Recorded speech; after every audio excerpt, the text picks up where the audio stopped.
Então, gente, ó, vamos começar, né?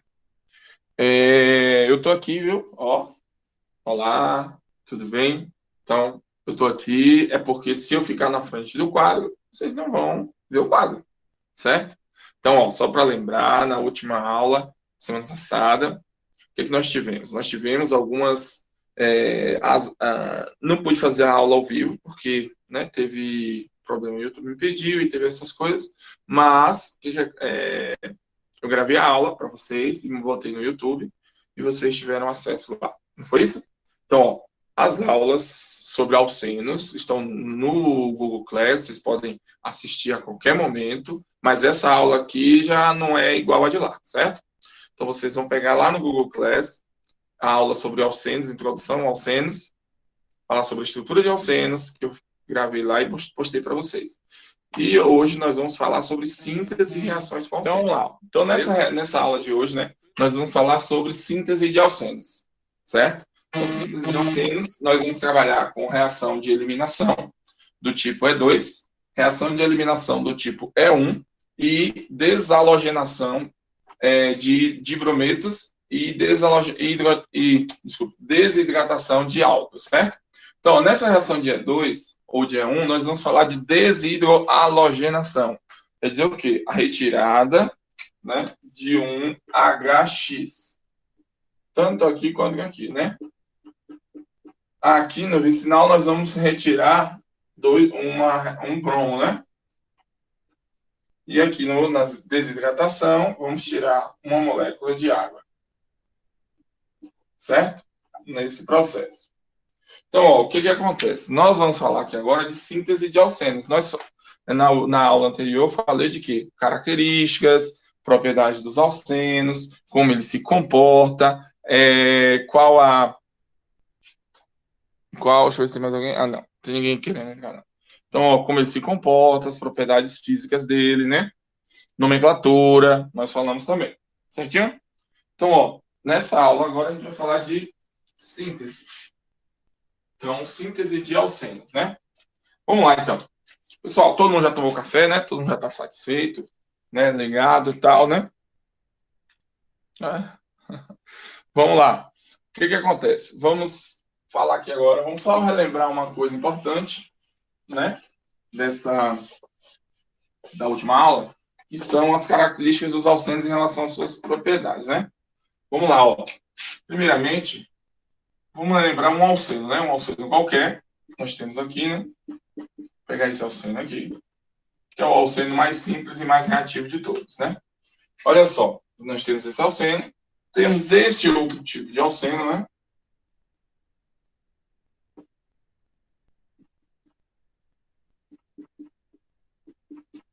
Qual a diferença de um para o outro? Esse alceno é não substituído. Esse de cá é o quê? Com substituição. Nós temos o quê? Dois substituintes e temos aqui não substituído. Olha só. Vamos lá. Ó. Então, o que acontece, pessoal? Nós temos aqui alcenos, né? Não substituídos, alcenos substituídos. Nesse caso, ele é um dissubstituído. Se nós vamos olhar esse camarada e esse, os dois são alcenos que têm diferença de estabilidade. Os alcenos, quanto mais substituídos eles forem, mais estáveis vão ser. Né? Então, se eu fosse comparar a estabilidade aqui entre esses dois, quem é mais reativo? Esse daqui. Quem é mais estável? Esse daqui. Então, os alcenos mais substituídos, eles são mais estáveis do que os alcenos menos substituídos. Deixa o celular estabilizar a imagem. Mas aqui, ó, são o quê? São alcenos que possuem mais substituintes. Então, se eu for analisar aqui, eu vou apagar aqui esse camarada aqui, né? E eu vou botar só esse aqui, vou modificar um pouco. Pegar aqui, tem 1, 2, 3, 4 carbonos. Se eu pensar aqui, ó, e analisar isso aqui,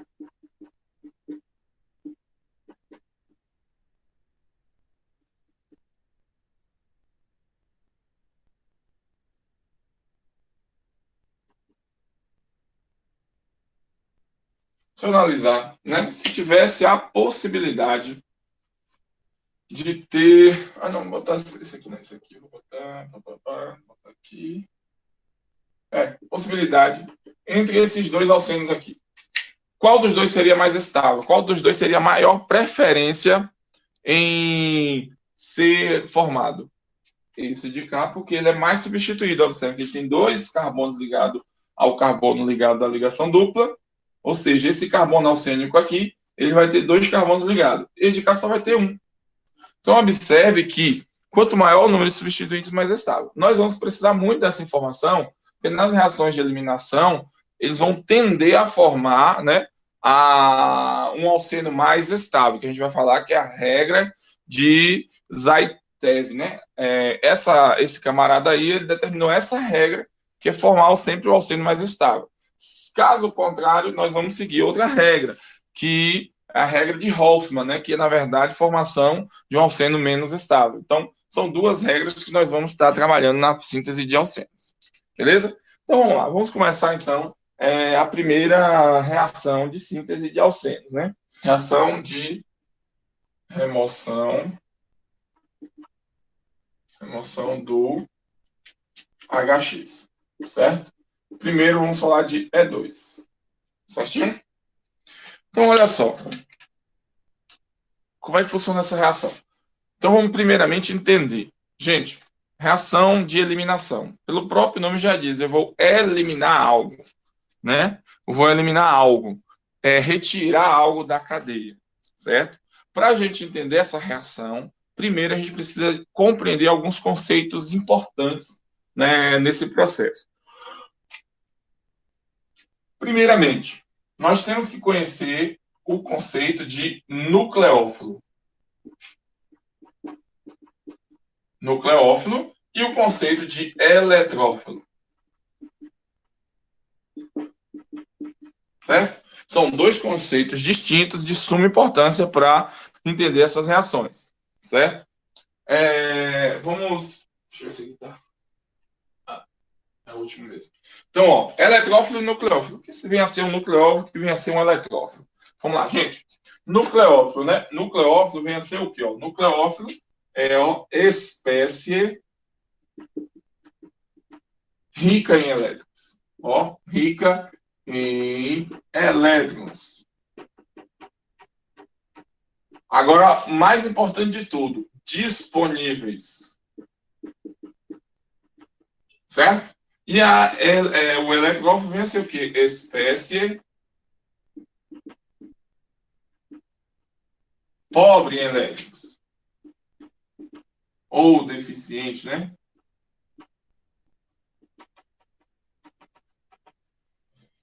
Em elétrons. Então, o que nós temos aqui? Nós temos duas espécies. Uma que está pobre em elétrons e outra que está rica. Essa espécie que está rica em elétrons, é importante lembrar que é elétrons disponíveis. Porque não adianta você ter elétron, está negativo, mas não está disponível esse elétron. Por quê? Porque na reação nucleofílica ou eletrofílica, nós precisamos que esses elétrons estejam disponíveis para atacar a cadeia, certo? Então, ó, nucleófilo e eletrófilo, essas duas espécies, né? Vamos apagar aqui para vocês, que é só o conceito, vou apagar aqui o eletrófilo, só o conceito de eletrófilo, e vou escrever as espécies nucleofílicas, né? Para a gente entender. Olha só, o que é um nucleófilo? O que é que a gente pode considerar como nucleófilo? Ó, espécies que nós consideramos como nucleófilo. Bases. Ó, o mais importante de tudo, bases de Lewis. Certo? As bases de Lewis são nucleofílicas. Por que são nucleófilos? São espécies ricas em elétrons. Um exemplo. Vamos supor, né, como é que eu vou produzir um nucleófilo forte, né? Vou pensar aqui, ó.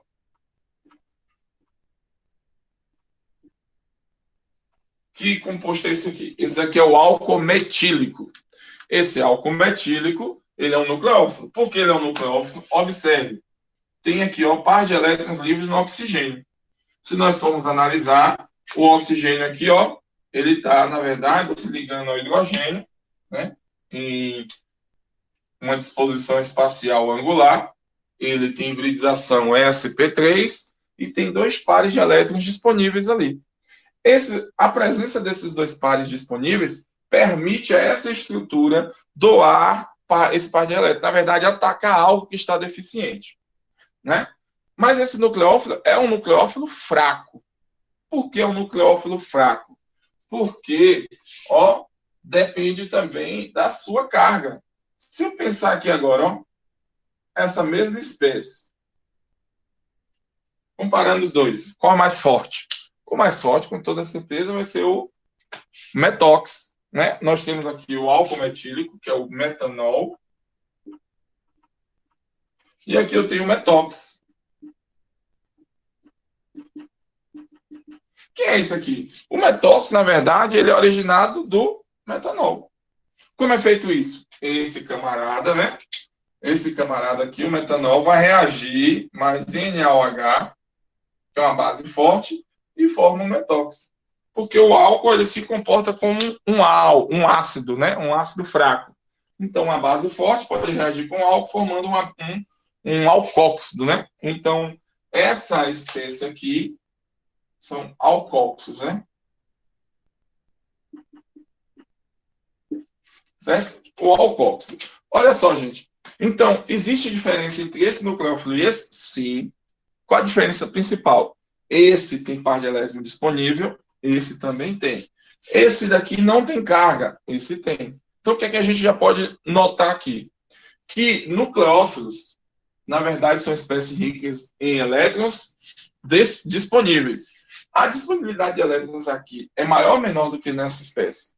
Com toda certeza, na parte elétrica, na espécie negativa, a disponibilidade elétrica é muito maior. Então, os alcóxidos são bases de íons com nucleofilicidade muito mais forte, né? Ou seja, nós temos aqui o conceito, né, de nucleofilicidade. Então, nucleofilicidade. O que vem a ser a nucleofilicidade? Vem a ser justamente, ó,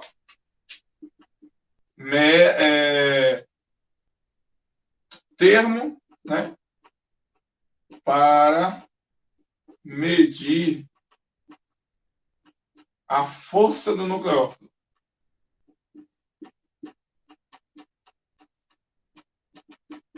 A força do nucleófilo. Quer dizer o quê? Um nucleófilo forte tem uma nucleofilicidade alta. Um nucleófilo fraco tem uma nucleofilicidade baixa.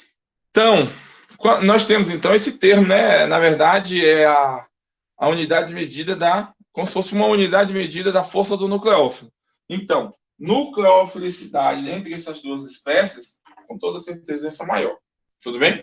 Então, agora observe que a nucleofilicidade ela é medida é uma medida comparativa. Eu comparando essa espécie com essa, aí eu vou medir a nucleofilicidade. A nucleofilicidade dessa é maior do que essa. Eu já posso dizer que essa espécie é um nucleófilo muito forte? Sim, posso, porque existe uma característica importante nesse nucleófilo, que é o fato de ele ter uma carga maior do que nessa espécie. Não é isso? Agora, existe outro fator importante também, que mede a nucleofilicidade, certo? Ou seja, que influencia na nucleofilicidade.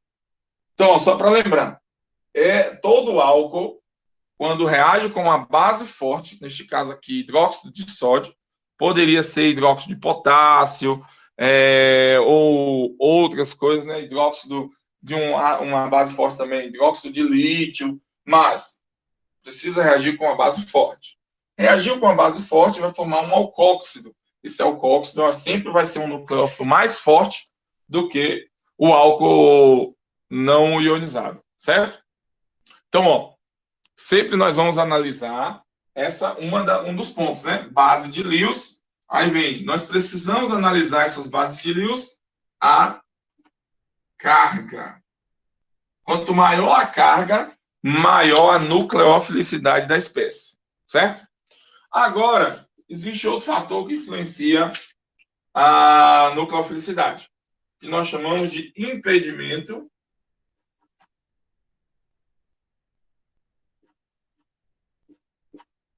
estérico, ou estéreo, né?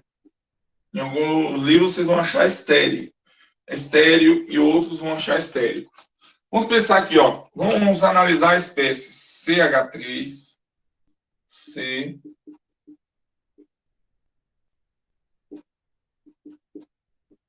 carga negativa, né? E a espécie, o próprio metóxido, que a gente já falou ali, também com carga negativa. Se nós formos analisar isso aí, o que é que nós temos aí de importante? Ó, observe, os dois são alcóxidos, né? Aqui eu tenho o tebutóxido, né? Ou tebutóxido, e aqui eu tenho o metóxido. Metóxido, aqui eu tenho tebutóxido e motóxido. Botar o dó aqui é melhor. Então, ó, nós temos aqui duas espécies que são ricas em elétrons, né? As duas estão com carga negativa e o que acontece? Carga negativa igual. Esse é negativo uma vez, esse é negativo uma vez. Porém, olha essa espécie aqui, olha essa de cá. O que nós podemos notar? Que essa espécie aqui, ó, o metóxido, olha o volume dele. Olha o volume agora do tebutóxido. Aquela ideia. Quem pesa mais, 1 quilo de chumbo ou 1 quilo de algodão? Na verdade, a massa é a mesma, né? 1 quilo de chumbo sempre vai pesar o mesmo tanto, vai ter a mesma massa de 1 quilo de algodão. Porém, se eu perguntar a vocês assim, qual dos dois tem maior volume? Qual dos dois precisa de mais jeito para se carregar? Com toda certeza, o saco de algodão, porque o saco de algodão é volumoso. Ele tem a sensação de estar mais leve, mas na verdade ele é volumoso. Então, quando você vai caminhar com ele, você precisa estar desviando dos objetos nessa caminhada. Já o chumbo, como ele é mais compactado, é mais fácil de você carregar ele, né? Porque você não vai precisar ficar desviando dos ambientes. Por quê? Porque dos obstáculos, né? Porque ele é menos volumoso. O mesmo nós precisamos analisar em relação ao nucleófilo. Nucleófilo com carga maior tem uma nucleofilicidade maior. Nucleófilo com menor impedimento estérico, que é o caso aqui do metóxido, tem o que? Uma nucleofilicidade maior também. Então, a nucleofilicidade do nucleófilo, ele depende da carga e do impedimento, o quê? Impedimento estérico. Certo? Então, ó, só para lembrar, para entender a reação de eliminação, que é, na verdade, uma chamada reação de eliminação nucleofílica. Então, a gente precisa saber o que é um nucleófilo, né? Então, nucleófilo, né? Nucleófilo é uma espécie rica em elétrons. Elétrons o quê? Disponíveis. Tudo bem? Então, ó, elétrons disponíveis depende da carga, a disponibilidade desse elétron, né? Depende da carga e do impedimento estérico. Bases de Lewis são excelentes nucleófilos, desde que tenham a carga elevada e o impedimento estérico baixo. Na verdade, o impedimento estérico acaba se tornando o efeito mais importante no processo de nucleofilicidade das espécies, certo? Viu? Vamos lá, então, continuando. Então, a força do nucleófilo, que nós chamamos de nucleofilicidade, depende da carga e do impedimento estérico. Quanto maior a carga, maior a nucleofilicidade. Quanto menor o impedimento estérico, maior a nucleofilicidade. Beleza? Então, ficou claro aí, né? Os alcóxidos, bota na mente aí, os alcóxidos, eles são formados a partir de uma reação entre um álcool e uma base forte. Certinho? Então, vamos lá, vamos ver outras espécies nucleofílicas. Posso apagar aqui? Todo mundo já copiou, dá uma print na tela aí e tá tudo certo. Vou pegar aqui, ó, vou botar outra espécie, né?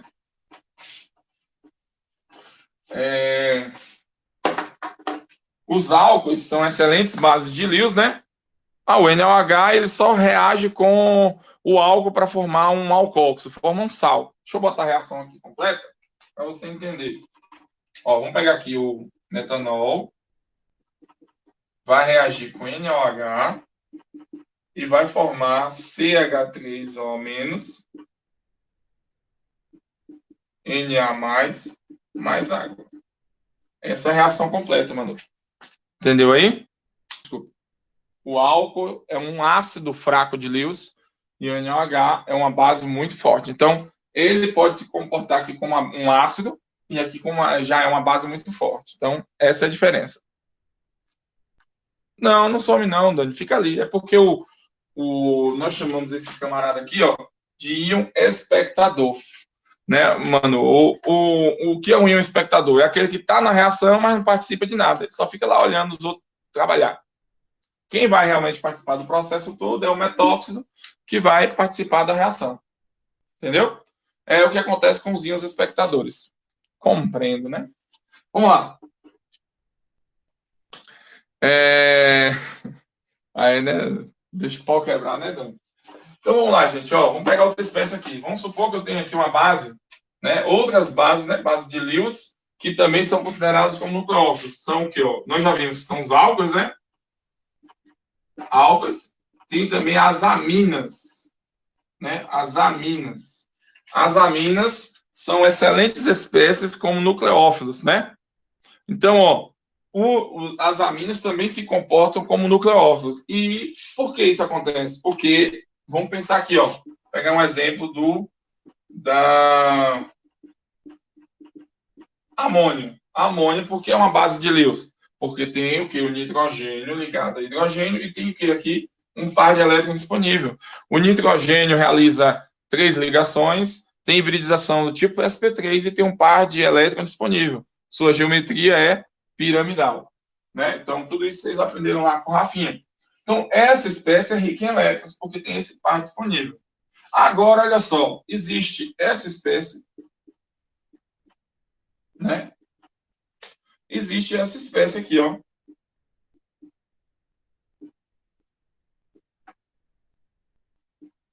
Olha só, tudo são bases de Lewis. Mas essa de cá não tem nenhum grupo metil ligado. Essa tem uma, essa de cá tem duas. Qual dessas aí é uma base mais forte? A base mais forte é essa. Essa base aqui de Lewis é muito mais forte do que essa, que é mais forte do que essa de cá. Porém, se eu perguntar agora, qual delas tem maior nucleofilicidade? Quem vai ter maior nucleofilicidade é essa espécie. Tá vendo? Essa e essa aqui são muito parecidas à nucleofilicidade, porque esse aqui acaba sendo pequeno também. Mas a nucleofilicidade, tá vendo que é inverso à basicidade neste caso aqui? Por quê? Porque a espécie mais básica, ela também é a mais impedida, né? Então, ó, qual a espécie aqui? Então, as três são bases de Lewis. Por que as três são bases de Lewis? Porque aqui possui par de elétron, aqui também. Só que essa base é mais forte do que essa, que é mais forte do que essa.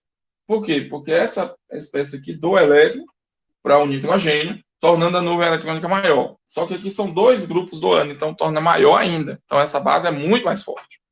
Mas, em termos de nucleofilicidade, que nucleofilicidade depende do impedimento estérico, essa base é muito mais forte.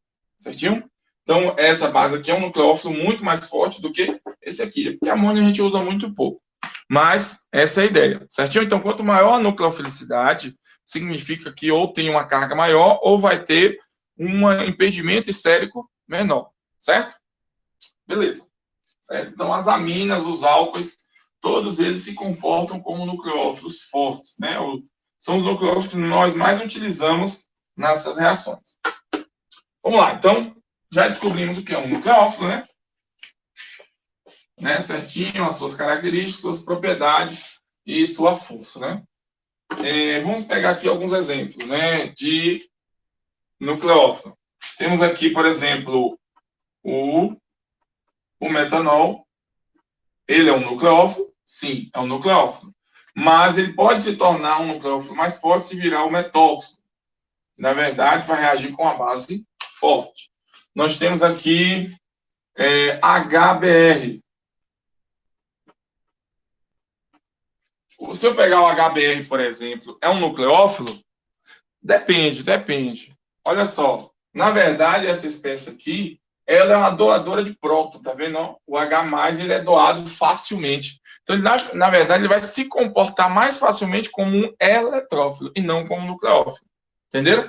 Porque, ó, agora, depois que ele perde o hidrogênio, ele vai formar isso aqui, ó.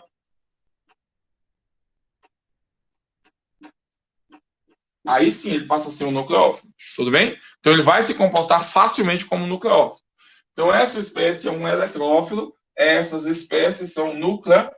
nucleófilos. Então, essa é a grande diferença. A gente vai analisar. Se ele tem a facilidade em doar um H+, então, no caso, vai ser o quê? Um eletrófilo. Se tem a facilidade em receber esse H+, ele vai se comportar como um nucleófilo. Ó, como aí vem, ó. Se eu pegar aqui agora, e o que é um eletrófilo, né? Eletrófilo, a gente já falou que, na verdade, é espécie pobre em elétrons. Ah, mas e o conceito que a gente precisa? Não precisa de muita coisa, não. Eletrófilo é um ácido de Lewis. O que é um ácido de Lewis? É espécie pobre em elétrons. Ah, como é que a gente faz isso? A gente aumenta a eletrofilicidade do infeliz. Por exemplo, a água, ela pode se comportar como um eletrófilo. Apesar de ser um nucleófilo também, mas ela pode se comportar como um eletrófilo. Mas como é que eu aumento a eletrofilicidade dessa água? Vou reagir em meio ácido. Vou botar aqui o ácido sulfúrico, ó, H2SO4. Essa espécie, que é a água, vai virar um hidrônio. O que aconteceu aqui agora? Esse camarada agora virou um eletrófilo mais forte. Né? O que sobra aqui vai ficar na forma de HSO4-, né? Mas ele está lá. Porque é um ácido forte. Então, ele vai doar o próton para a água, formando essa espécie aqui. Ó. Que espécie é essa? É um eletrófilo. Eletrófilo muito mais forte. Era um eletrófilo, passou a ser um eletrófilo mais forte. Então, eu posso aumentar a eletrofilicidade também. Então, eu tenho uma nucleofilicidade, que eu posso aumentar reagindo com a base, e eu tenho um eletrófilo, que eu posso aumentar reagindo com o ácido. Então, os ácidos aumentam a eletrofilicidade, geralmente, e as bases aumentam a nucleofilicidade. Certinho? Agora vamos partir para a reação. Tudo bem? Vamos lá. Então, para a gente entender eliminação, então a gente já sabe que eliminação é um termo chamado de eliminação nucleofílica. Então, você perde um nucleófilo, né? Na verdade, um nucleófilo ataca também a espécie para trocar ali, retirar um nucleófilo da estrutura. Então, para a gente entender a eliminação, de modo geral, né, que aqui é a eliminação de um haleto de hidrogênio, vamos lá, vamos pegar aqui, por exemplo, aqui, né, a espécie.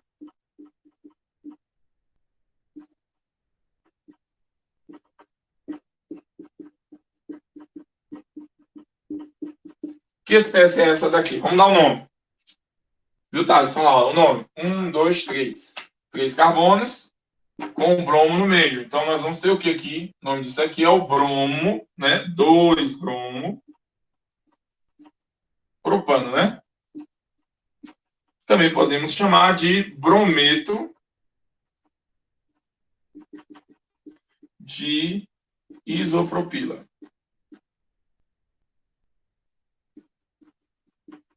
Então, tanto um quanto o outro tem a mesma característica, certinho? Então, ó, o brometo de isopropila. Se a gente for analisar, quem é a região nucleofílica aí dessa espécie? Qual a região nucleofílica? A região nucleofílica é aqui em torno do bromo. O bromo é a espécie nucleofílica, então é ela que eu vou eliminar. Só que para ele sair, eu tenho que levar consigo o quê? Um hidrogênio. Por isso que nós eliminamos o quê? Um haleto de hidrogênio nesse processo. Então, ó, o que seria a eliminação?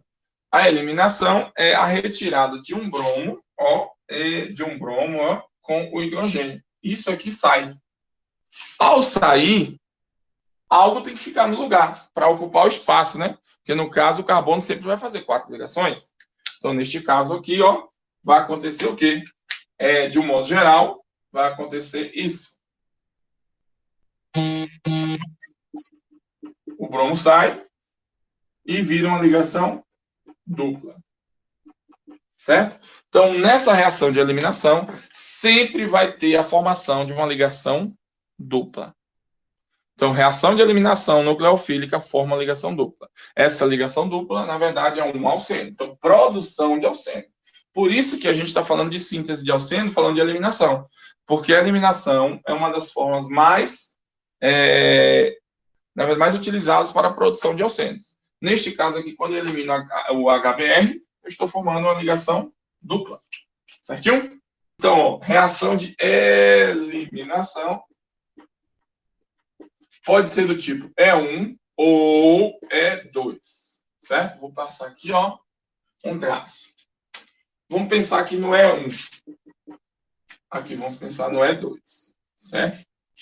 Primeiro ponto que nós temos na E1. Ó, vamos lá, primeiro ponto. E aqui também. Vamos comparar aqui, ó. Prioridade para E1. Carbonos terciários e secundários. Quer dizer o quê? A prioridade por carbonos terciários, né? Ou haletos de alquila terciários e depois secundários. E2, primeiro secundários e depois terciários. Ah, mas e o primário? Ó, os primários não têm uma tendência de formar alcenos. Os haletos primários têm uma tendência de sofrer substituição nucleofílica, que é um assunto que a gente vai ver depois, certo?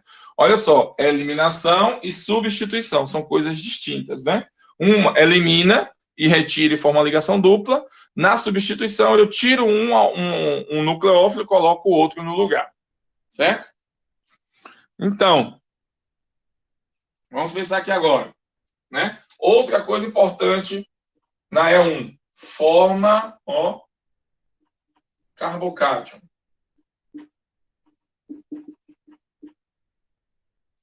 No caso, no E2, não forma carbocátion.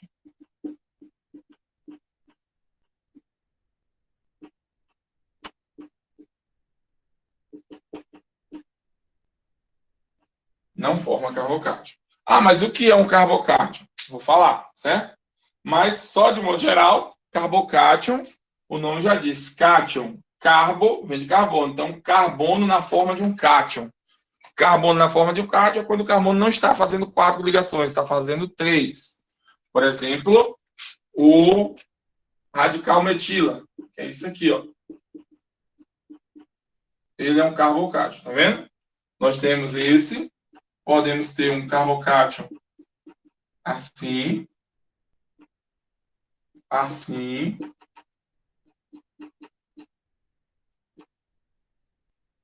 e assim, né?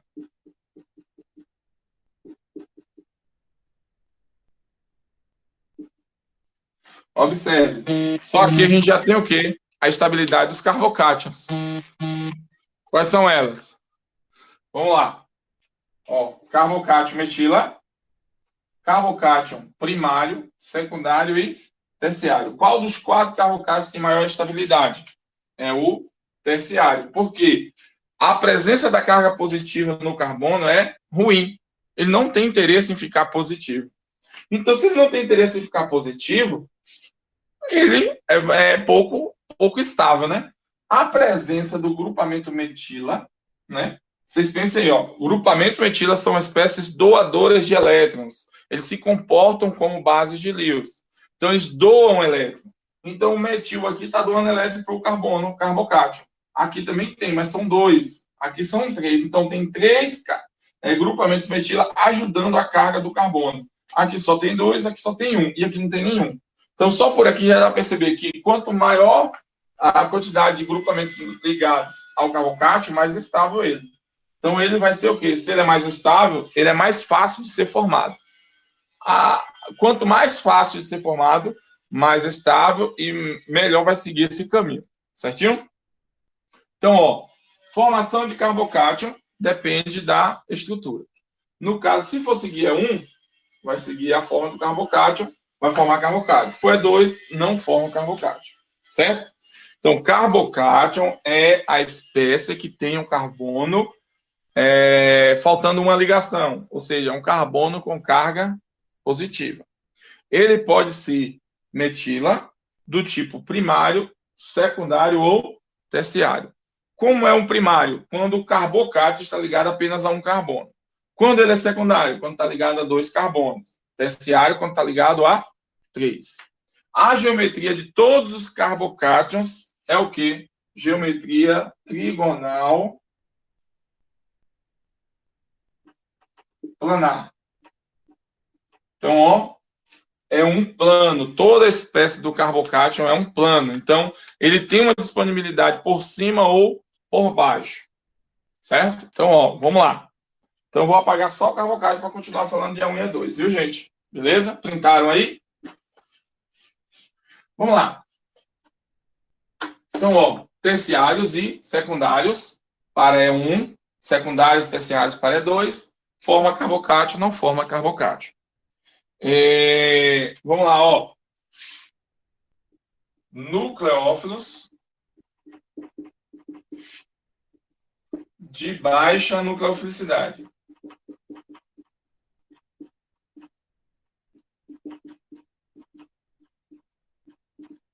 Aqui, nucleófilos alta nucleofilicidade.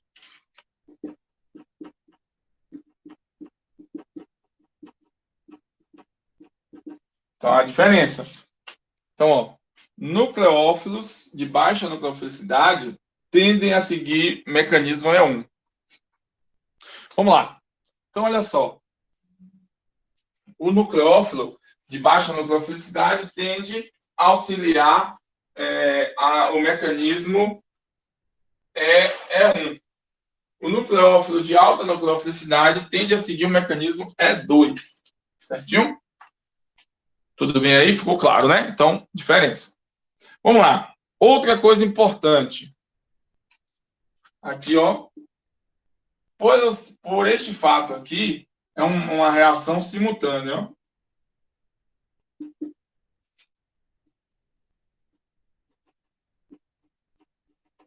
O que quer dizer uma reação simultânea? Significa que, ao mesmo tempo que eu retiro o hidrogênio, eu retiro o nucleófilo. Certinho? O ataque nucleofílico acontece no mesmo instante da saída do grupo.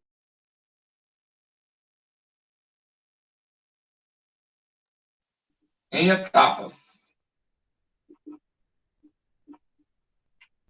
Tudo bem?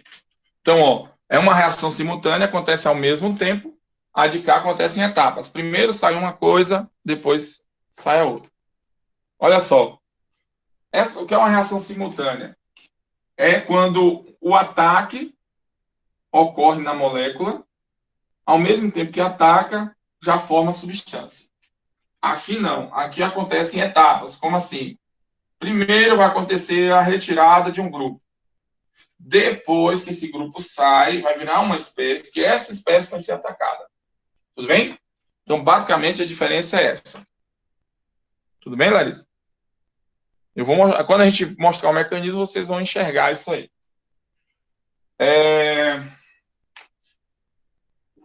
Grupo abandonador.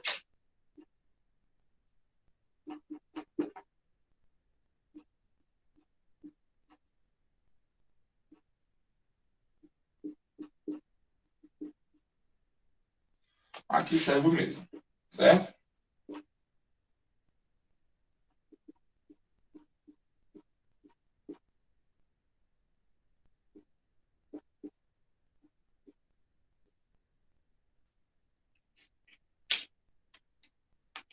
Vamos lá. Então, basicamente, o que nós temos é isso aí, certo? Em relação a E1 e E2. Forma carbocátion, não forma carbocátion, nucleófilo de alta nucleofilicidade, nucleófilo de baixa nucleofilicidade. Esse daqui, ó, vai ter um ponto importante. Geralmente acontece em meio ácido. Ou melhor, isso aqui, ó, ácido não, vamos botar assim. Meio prótico.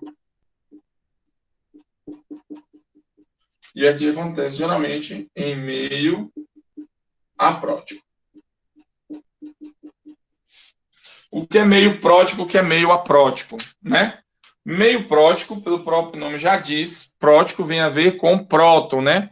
Essa ideia de formação de um próton. Na verdade, quando fala meio prótico, é doador de H+, certo? Tem um H+ disponível ali na espécie, ou seja, tem hidrogênio ligado a algum átomo muito eletronegativo no solvente. Por exemplo, a água é um meio prótico.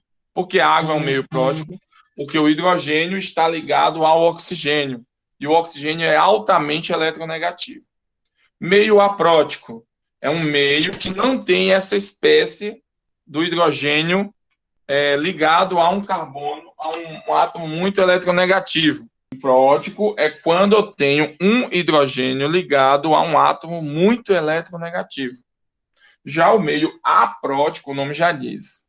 A de não significa que não tem o hidrogênio ligado a um átomo muito eletronegativo. Então aqui já printaram, né? Vou apagar só essa parte aqui para enquanto o pessoal está voltando, tá bom? Beleza? Então só para lembrar, meio prótico para E1, meio aprótico para E2. Beleza? Já está certo isso. Só vou apagar e vou falar um pouquinho do meio só para vocês entenderem, né?